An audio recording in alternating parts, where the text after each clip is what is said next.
곧 예배가 시작됩니다. 온라인으로 하나님께 드리는 예배에 정성을 다해 임해 주시기 바랍니다. 온 가족이 함께 모여 거룩하게 예배를 드립니다. 부모가 아이들의 훌륭한 영적 교사 역할을 하시길 바랍니다. 단정한 복장으로 예배를 드립니다. 성경책을 지참합니다.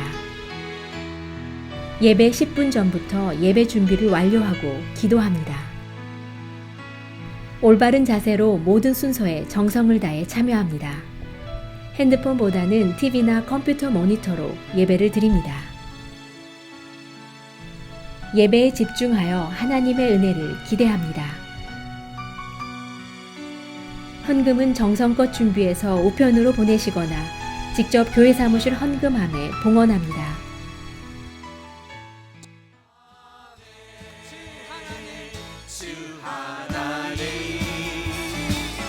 독생자 예수 날 위하여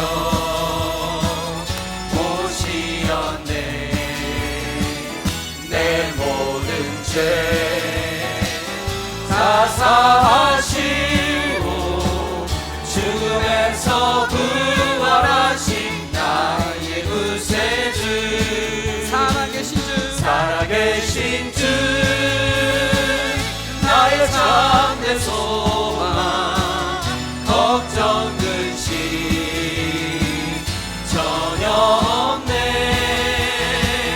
사랑의 주의 갈 길 인도하니 내 모든 삶의 기쁨 늘 충만하네. 주 안에서 거듭난 생명, 주 안에서 거듭난 생명 도우시는 주의 사랑 참 기쁨과 확신 가지고 예수님의 도우심을 믿으며 살리. 살아계신 주 나의 참된 소망 걱정 근심 전혀 없네. 사랑의 주의 갈 길 인도하니 내 모든 삶의 기쁨 늘 충만하네. 살아계신 주 나의 참된 소망 걱정 근심 전혀 없네. 사랑의 주의 갈 길 인도하니 내 모든 삶의 기쁨 우리 한 번 더 고백합시다. 살아계신 살아계신 주 나의 참된 소망 걱정 근심 전혀 없네. 사랑의 주의 갈 길 인도하니 내 모든 삶의 기쁨 늘 충만하네. 할렐루야. 살아계신 주님께 영광의 박수 드립니다. 살아서 역사하시는 하나님 아버지 감사합니다. 주님 품 안에서 평안히 잠자게 하시고 새로운 날을 허락하시어 주님 전으로 나오게 하시니 또한 감사합니다. 오늘 허락하신 하루도 주 안에 거하게 하옵시고 알고 지은 죄 모르고 지은 죄 용서하여 주시옵소서. 늘 내 안에 성령님이 함께 하심을 잊지 않게 하시고 매일 주님을 증거하는 삶을 살게 하소서.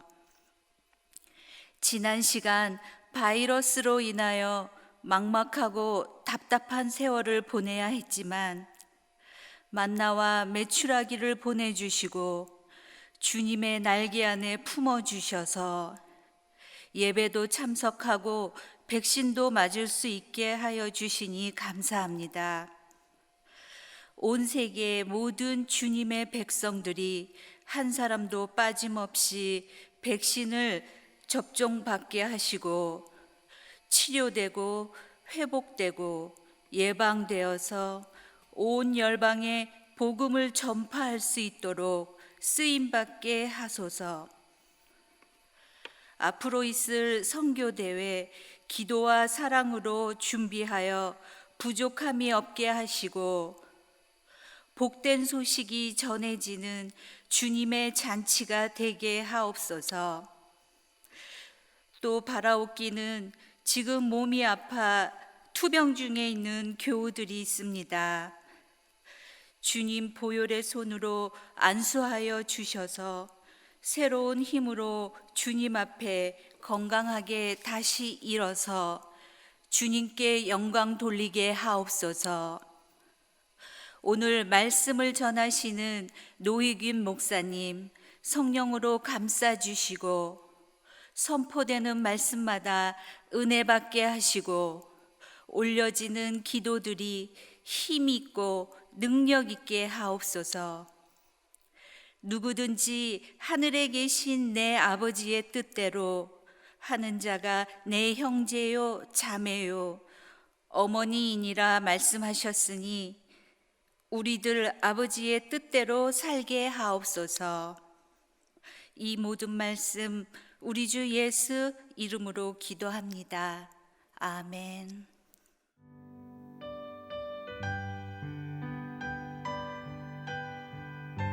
오늘 우리에게 주시는 하나님의 말씀은 마태복음 12장 38절부터 50절입니다. 함께 봉독하시겠습니다.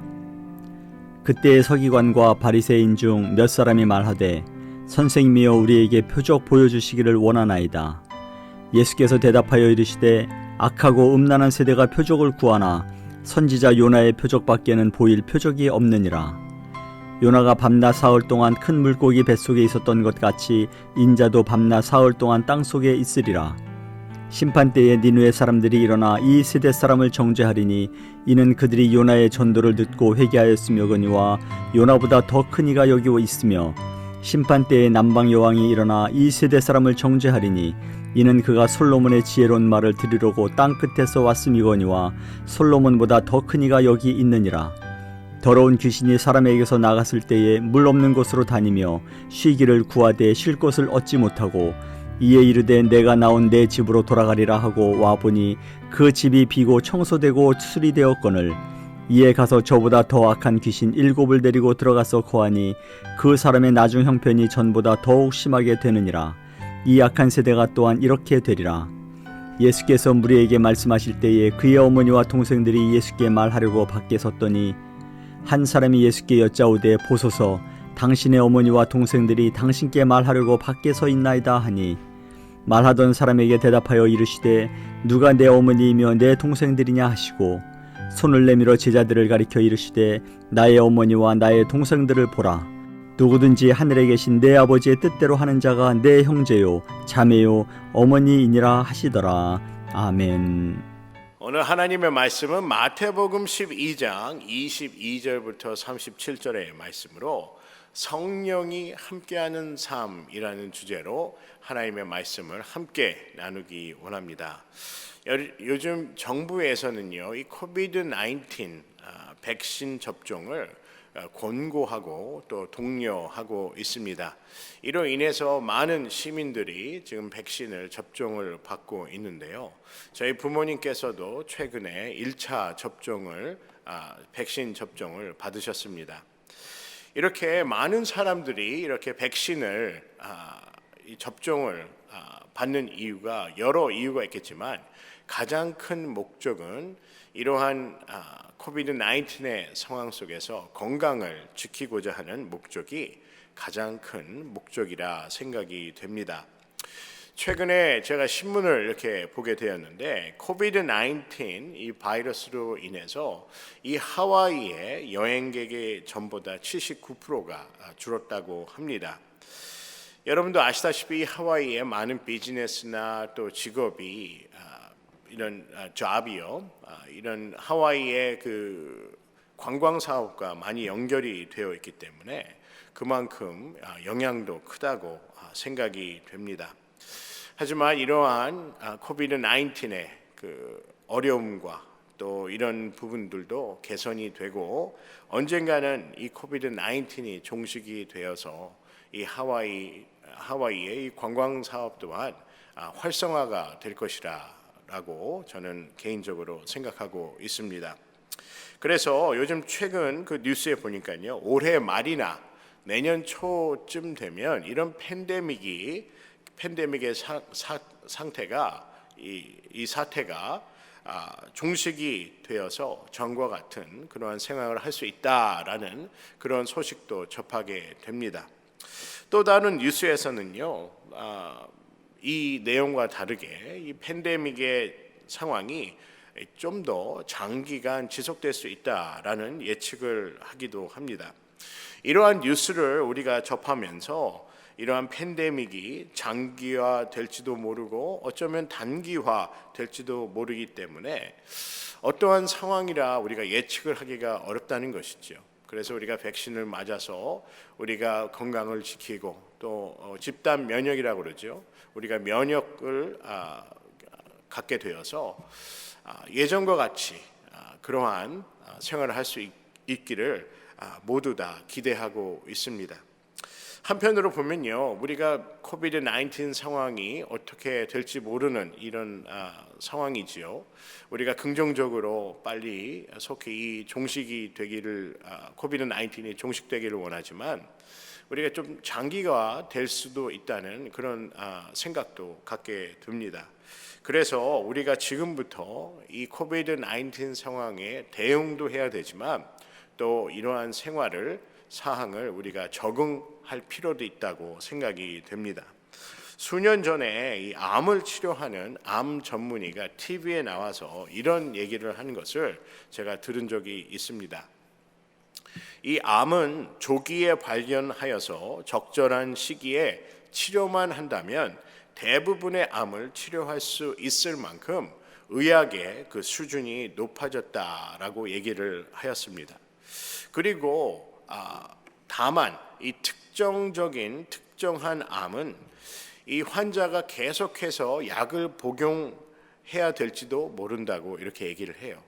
그 암 전문의의 말씀을 이렇게 들어보면 이 암세포의 전이를 앞으로 계속해서 억제하기 위해서 이러한 약들을 계속해서 복용을 해야 한다고 하는 그 내용을 인터뷰를 통해서 듣게 되었습니다. 그러면서 그 암 전문의 의사 선생님께서 하시는 말씀이 암과 함께 살아야 하지만 이러한 약을 복용함으로 삶을 계속 살아갈 수 있다라고 이렇게 인터뷰를 하였습니다.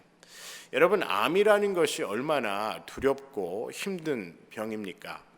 하지만 약으로 또한 의학적인 그런 방법으로 전이를 억제하고 그래서 건강을 회복하기도 하고 회복할 수도 있고 또 계속해서 삶을 살아갈 수 있다는 것이 다른 한편으로는 희망적인 얘기라 이렇게 생각이 됩니다. 그래서 암을 이겨내기도 하지만은 이렇게 암이 우리 암 환자에게 남아 있을 수도 있기 때문에 이러한 약을 복용함으로써 그 암을 억제한다는 것이죠. 의사 선생님의 말 중에 암과 함께 살아야 하지만이라는 그 말이 좀 암담하게 들릴 수도 있을 것입니다. 하지만 다른 한편으로는요, 약을 복용함으로써 함께 이 암을 이겨낼 수 있다라는 그 얘기 또한 희망적인 메시지가 아닌가라고 생각이 됩니다. 여러분, 우리가 코비드 19으로 어려운 시간을 겪고 있습니다. 백신이 개발되었기에 좀 더 희망적인 우리가 미래를 좀 더 희망적으로 볼 수도 있지만은 다른 한편으로는 단기적이건 장기적이건 이 코비드 19이라는 이러한 환경이 앞으로 우리에게 많은 영향을 미칠 것이고 또 앞으로도 우리가 이 코비드 19의 상황에서 뭐 단기적이건 장기적이건 이렇게 함께 살아야 할지도 모른다는 것입니다. 하지만 우리는 희망을 잃지 않고 이러한 어려움을 이겨낼 수 있도록 포기하지 않아야 합니다. 예수 그리스도께서 끝까지 우리를 포기하지 않으심으로 우리가 구원의 소망을 갖게 된 것처럼 우리도 하나님을 믿는 자로서 또 하나님의 자녀로서 하루하루를 하나님 앞에 최선을 다하여 소망의 그 믿음을 지켜야 한다는 것입니다. 여러분, 하나님은 우리에게 모든 어려움을 극복할 수 있는, 그리고 이겨낼 수 있는, 능히 이겨낼 수 있는 그러한 능력을 허락하여 주셨습니다. 예수님께서 40일 금식 후에 성령에 이끌려 광야로 가게 되시지요. 그리고 그 광야에서 마귀에게 시험을 당하셨습니다. 예수님께서도 시험을 통하여 어떻게 우리가 모든 시험과 어려움을 이겨낼 수 있는지에 대해서 보여주시고 가르쳐 주셨습니다. 바로 말씀입니다. 그래서 우리가 말씀을 배우고 묵상하는 것이 상당히 중요합니다. 그 마귀의 시험을 이겨내심으로 예수님께서 하나님의 아들이심을 이 세상에 나타내셨고 또 메시아이심을 증명하였다는 것이지요. 우리가 코비드-19으로 어려움을 겪고 있지만 우리는 하나님의 자녀로 이 어려움을 믿음으로 극복하고 복음을, 이 기회를 통해서 복음을 전하고 빛과 소금의 역할을 하는 그러한 전도의 기회를 또한 갖기를 소원합니다. 오늘 말씀을 보면 성령에 관한 말씀을 하고 있습니다. 성령에 대해 설명을 하고 있는데요. 이 성령을 돕는 자라고 설명을 하고 있습니다. 요한복음 14장 16절의 말씀입니다. 내가 아버지께 구하겠으니 그가 또 다른 보혜사를 너희에게 주사 영원토록 너희와 함께 있게 하시리니 내가 아버지께 구하면 다른 협조자를 보내주셔서 너희와 영원히 함께 계시도록 하실 것이다 라고 말씀합니다. 오늘 본문인 마태복음 12장 22절부터 37절에 이 성령에 관해서 말씀을 하시지요. 오늘 요한복음 14장 16절에는 이 성령은 어떠한 분인가에 대해서 설명을 하고 좀 더 자세하게 직접적으로 설명을 하고 있습니다. 요한복음 14장 16절의 말씀에 성령을 무엇라 칭하고 있지요? 보혜사라고 말씀합니다. 그리고 영원토록 함께하는, 우리와 함께하는 협조자라고 성령을 설명하고 있습니다. 여기서 말하는 이 보혜사라는 그 단어를 우리가 그리고로 이렇게 보게 되면요, 파라클레토스라는 단어입니다. 파라클레토스라는 단어인데 이 뜻은요, 대언자, 변호사 혹은 중재자로 단어가 사용되었다고 합니다. 이처럼 성령은 우리를 위한 중재자이자 대언자이고 그리고 우리를 돕는 자라고 성경은 말씀하고 있다는 것입니다. 이것이 바로 성령이라는 것이죠. 여러분, 코비드-19으로 우리는 참으로 불편하고 어려운 시기에 우리가 당면하고 있습니다. 그리고 우리의 삶이 이 코비드-19의 영향 아래 많은 어려움과 또 두려움이 있을 수도 있습니다. 이러한 상황 가운데 우리가 더욱 의지할 것은 바로 하나님의 말씀과 우리와 함께 하시는 성령님을 의지하는 것입니다. 우리가 하나님의 말씀과 우리와 함께 하시는 성령을 잊지 않고 우리 날마다의 삶 가운데 성령님의 인도하심에 순종하며 말씀을 묵상하여서 우리가 이 어려움을 능히 이겨낼 수 있는 그러한 시간이 될 수 있기를 주님의 이름으로 간절히 소원합니다. 저는 오늘 말씀 중에요, 마태복음 12장의 말씀 중에 오늘 본문의 말씀이죠. 오늘 말씀 중에 성령의 능력에 관해서 말씀하신 12장 28절과 29절의 말씀을 중심으로 함께 말씀을 나누고자 합니다. 그러나 내가 하나님의 성령을 힘입어 귀신을 쫓아내는 것이면 하나님의 나라가 이미 너희에게 임하였느니라 라고 말씀하시죠. 그리고 사람이 먼저 강한 자를 결박하지 않고서야 어떻게 그 강한 자의 집에 들어가 그 세간을 강탈하겠느냐. 결박한 후에야 그 집을 강탈하리라 라고 말씀하시죠. 이 말씀에 보면요, 성령의 능력에 관하여 말씀하고 있습니다. 우리가 일반적으로 생각하는 성령의 능력이라 함은 우리가 신약을 보게 되면요, 일반적으로 사람들이 생각하는 성령의 능력은요, 귀신을 쫓아내는 그러한 능력이라 이렇게 보기도 하였습니다. 그리고 치유하는 그러한 것을 성령의 능력이라고 사람들은 이해하고 있었습니다. 하지만 마태복음 12장 28절부터 29절의 말씀을 보면요, 성령을 힘입어 귀신을 쫓아내는 것뿐만 아니라 성령이 임함으로 하나님의 나라가 우리 가운데 임하였다는 성령의 또 다른 능력을 보여주고 있다는 것입니다. 우리가 일반적으로 생각하는 성령의 그 능력은 그저 아픈 자, 병든 자를 치유하는 것뿐만 아니라 이 성령의 임하심을 통해서 우리 안에 하나님의 나라가 임하게 되었다는 것이지요. 오늘 말씀의 28절의 말씀을 제가 다시 한번 읽어보도록 하겠습니다. 그러나 내가 하나님의 성령을 힘입어 귀신을 쫓아내는 것이면 하나님의 나라가 이미 너에게 임하였느니라 라고 말씀하시지요. 하나님의 나라는 어떤 곳일까요? 하나님이 다스리는 곳입니다. 성령이 임하여서 하나님의 나라가 우리에게 임하였다는 의미는 하나님께서 다스리는 새로운 삶을 말씀하고 있다는 것입니다.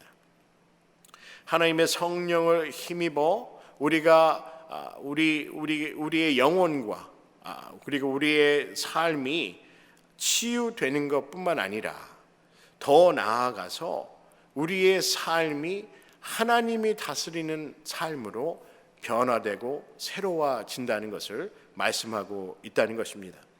전에는 세상의 풍조와 그리고 내가 옳고 그름을 판단하는 내 자신이 그러한 기준으로 살았다면 하나님의 나라가 임한 그 삶은 하나님의 말씀을 따라 살며 옳고 그름을 분별하는 것이 내가 기준이 아니라 하나님이 내 삶의 모든 것의 기준이 된다는 것입니다.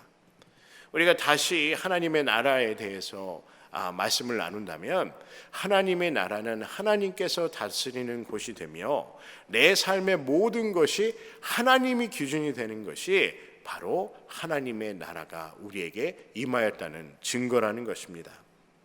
여러분, 하나님의 나라는 내가 세상적인 기준이나 내 세상적인 경험이 기준이 되는 것이 아니라는 것이죠.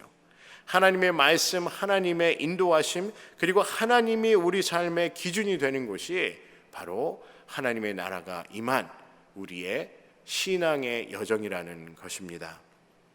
제가 최근에 한국에서 주최하는 한 모임에 이렇게 초대를 받게 되었습니다. 그래서 저도 참석을 하였지요. 저는 주로 교회에서요, 이제 사역을 하기 때문에 예배 그리고 기도 모임 혹은 교회와 관련된 그 부서의 모임에 참석을 합니다. 그리고 성경 공부 또 그 외에 다른 이 교회 관련된 그런 회의나 모임에 주로 참석을 하지요. 그래서 이렇게 교회 외에 다른 이런 공식적인 자리가 왠지 이렇게 무척 낯설게 느껴졌습니다. 주로 이제 교회에서만 생활을 하고 교회 관련된 사역만 하다 보니까 이렇게 외부에서 하는 그러한 공식적인 자리에서 하는 그 모임이 상당히 낯설게 느껴졌다는 것입니다. 그 모임에 제가 참석을 하였더니 일단 기도가 없어요. 우리가 공식적으로나 비공식적으로나 우리가 교회에서 모임을 갖고 교회 관련된 모임을 갖게 되면 우리가 맨 먼저 하는 것이 무엇이죠? 바로 기도입니다. 그런데 이렇게 외부에서 이렇게 그 외부에서 하는 그 모임에 제가 참석을 했더니 일단은 기도가 없어요. 뭐 당연한 것이겠지요. 그리고 이런 것이 신앙적인 신앙이 목적이 아닌 모임이기 때문에 기도가 없는 것은 어떻게 보면 당연할 것입니다. 그리고 그 모임에서 제가 느낀 점이 있다면 내용은 참 건전하지요. 그리고 서로 잘 하려는 이런 의지가 보입니다. 그런데 조금 아쉬운 점은 좀 남을 좀 배려하는 그 이해심이 좀 부족하지 않았나라는 생각을 하게 되었습니다. 제가 교회에서만 주로 이제 사역을 하고 교회에서 보내는 시간이 많기 때문에 이러한 모임이 낯설고 그 장소가 낯설고 어렵지 않았나라는 생각을 하게 됩니다. 제가 이런 말씀을 드리는 이유는요, 뭐 세상에서 하는 그런 모임이나 어떠한 그러한 뭐 세미나나 이런 것이 옳지 않다, 틀리다라는 말씀을 드리고자 하는 것이 아니라, 제가 이러한 그 모임에, 교회 외에 다른 곳의 모임에 이렇게 참석을 해 보니까 참 다르다라는 생각을 하였다는 것입니다. 성경은요, 믿는 자들을 그저 하나님만 따르는 자라고 설명하지 않습니다. 하나님을 믿는 자들을 구별된 하나님의 백성, 하나님의 제자라 성경은 말씀합니다. 다시 말하면요, 성경은 믿는 자들을 구별된 자로 말씀하고 있다는 것입니다. 그렇습니다. 하나님을 믿기 때문에 예수 그리스도의 사랑을 우리가 경험하였기 때문에, 그리고 성령님의 능력, 성령님께서 우리와 함께 하심을 경험하기 때문에 우리가 다르다는 것입니다. 우리가 생각하는 것도, 그리고 삶의 그 삶을 대하는 태도 또한 다르다는 것이죠. 그리고 그래서 우리가 전도한다는 것입니다.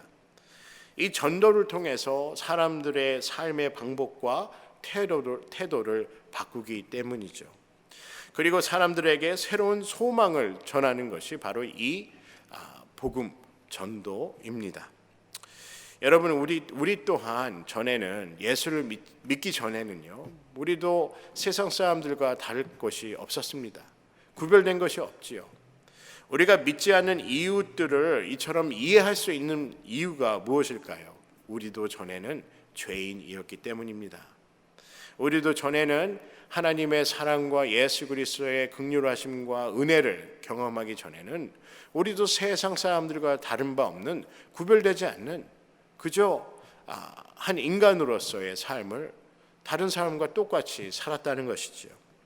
그런데 우리가 하나님을 믿고 예수 그리스도를 우리의 구주로 영접하고 우리의 모든 죄를 회개하고 하나님과 동행하는 삶을 살기로 결단할 때, 하나님께서는 우리에게 성령을 우리 가운데 임하게 하셔서 우리가 세상이 경험하지 못한 그 귀한 은혜를 우리가 체험하며 살아가고 있다는 것입니다. 이 은혜를 통해서 우리에겐 소망이라는 것을 갖게 되었지요. 여러분, 우리가 이러한 경험을 다 해보았습니다.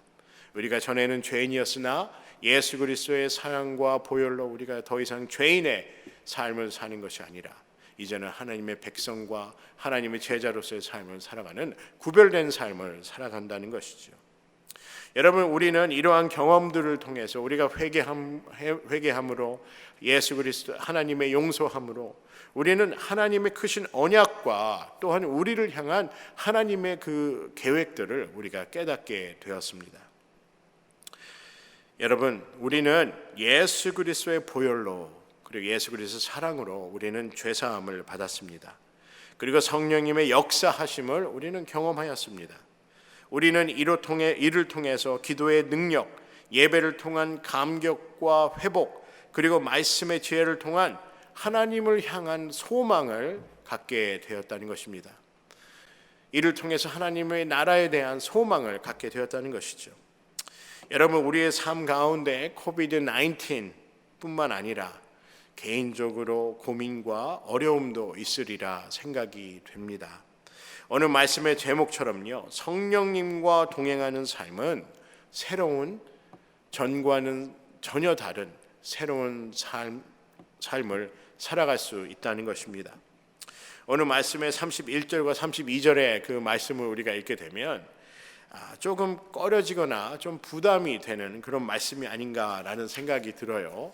오늘 마태복음 12장 31절과 32절의 말씀을 우리가 한번 읽도록 하겠습니다. 그러므로 내가 너희에게 이르노니 사람의 모든 죄와 회방은 사하심을 얻되 성령을 회방하는 자는 사하심을 얻지 못하겠고 또 누구든지 말로 인자를 거역하면 사하심을 얻되 누구든지 말로 성령을 거역하면 이 세상과 오는 세상에서도 사하심을 얻지 못하리라 라고 말씀하고 있습니다. 여러분, 이 말씀이 조금 부담될지도 모르겠어요. 성령을 회방하고 성령을 거역하면 사하심을 받지 못한다라는 말이 얼마나 두려운 말입니까? 그리고 이 세상과 오는 세상에서도 사하심을 받지 못한다라고 성경은 말씀하고 있지 않습니까? 이 말씀을 들으면 조금 마음에 부담이 될지도 모르겠어요. 이 한마디로 성령을 거역하고 회방하면 용서받지 못한다는 것입니다. 앞으로의 미래에 대한 소망이 사라진다는 것이죠. 그런데 여러분, 위의 말씀을 우리가 반대로 한번 생각해 볼까요? 우리가 성령을 회방하지 않고 성령을 거역하지 않고 성령의 인도하심에 순종하며 산다면 우리는 어떠한 확신을 가질 수 있겠습니까? 여러분, 세상에서도 무거운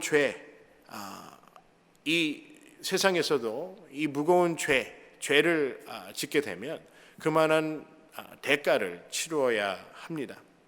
그런데 성령은 우리에게 이런 말씀을 하세요. 아까도 말씀하신 것처럼 보혜사 성령이라고 말씀하시지요. 우리를 대변해 주는 분이 바로 성령이라 말씀하고 있다는 것입니다. 여러분, 우리가 성령을 회방하지 않고 거역하지 않고 성령의 인도하심과 성령의 이끄심을 따라 우리가 산다면 우리의 삶은 죄사함을 받고 자유함을 누리며 하나님과 예수님과 성령님의 은혜 가운데 이 평안한 삶을 살아갈 수 있다고 저는 확신합니다. 여러분, 우리가 삶을 살 때 두려움과 어려움과 고민과 그리고 방황이 있을 수 있습니다. 우리의 어려움, 고민, 두려움이 아닌 새로운 삶을 살기 위하여 우리 성경에서 성경 말씀은 우리에게 이 성령에 순종하며 살라고 말씀하고 있다는 것입니다. 오늘 말씀처럼 하나님께 여러분의 삶의 모든 것을 우리의 모든 것을 하나님께 고백하고 우리의 모든 것을 하나님께 간구하여서 성령의 임재하심을 경험하고 우리 날마다의 삶 속에 성령의 인도하심과 성령의 이끄심을 경험하는 귀한 신앙의 여정이 되시기를 주님의 이름으로 간절히 소원합니다. 그래서 하나님의 나라가 여러분과 저의 삶에 임하여 하나님께서 우리의 삶의 주관자가 되어주시며 하나님께서 우리의 삶을 다스려 주시며 우리를 인도하시고 우리의 하나님이 되셔서 우리의 삶이 새로운 삶 그리고 평강과 기쁨과 충만한 삶이 될 수 있도록 우리가 하나님의 인도하심 뿐만 아니라 이 성령님의 이끄심에 순종하여야 될 줄 믿습니다. 사랑하는 성도 여러분, 우리 모두 예수 그리스도를 믿어서 소망의 삶을 살아가며 성령님의 이끄심에 우리가 순종하여 우리 날마다의 삶이 진정으로 하나님이 다스리는, 하나님이 인도하시는, 하나님이 임재하시는 그러한 삶이 되기를 주님의 이름으로 간절히 소원합니다.